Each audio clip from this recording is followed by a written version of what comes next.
Meet Molly, a lost magpie sitting on the ground.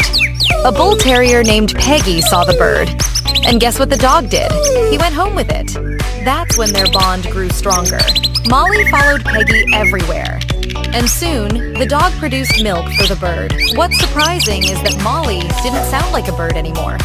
She barked, just like her dog friend. So their Who-mans shared their life online. They became viral, and while the world smiled, the authorities weren't laughing. The government showed up. And guess what happened? Follow for part 2. Comment too if you want to know what happened to Molly.